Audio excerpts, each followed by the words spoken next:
Hello guys, good morning. Magluluto ako ngayon ng almusal namin. Ayan.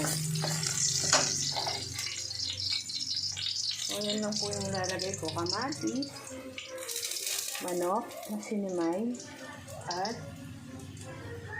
sayote. So, ilalagay ko na to.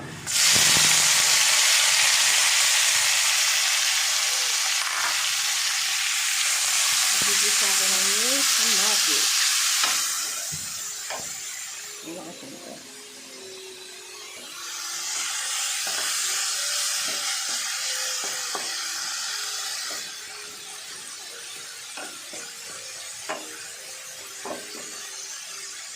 Yan. So, after kong nilagay yan,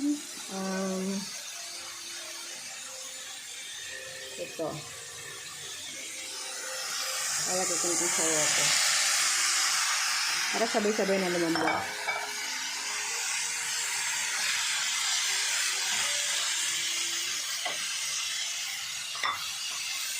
Hindi lang po. Tapos, kapag lumambot na po ito,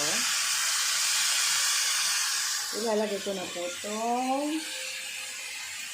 itong manok na binili ko kagabi, na sinimay ko ngayon. Hindi namin nakain kagabi, so, yun na lang yung bubulog ko. Tapos, lagyan ko lang siya ng paminta, asin, saka konting oyster sauce. Tapos na po nun. Ano kaya lasa nun? Okay. Papakita ko po sa inyo mamaya after na lumambot na to, pagluto na. Thank you and good morning everyone. So, magkakape muna ako. Yan.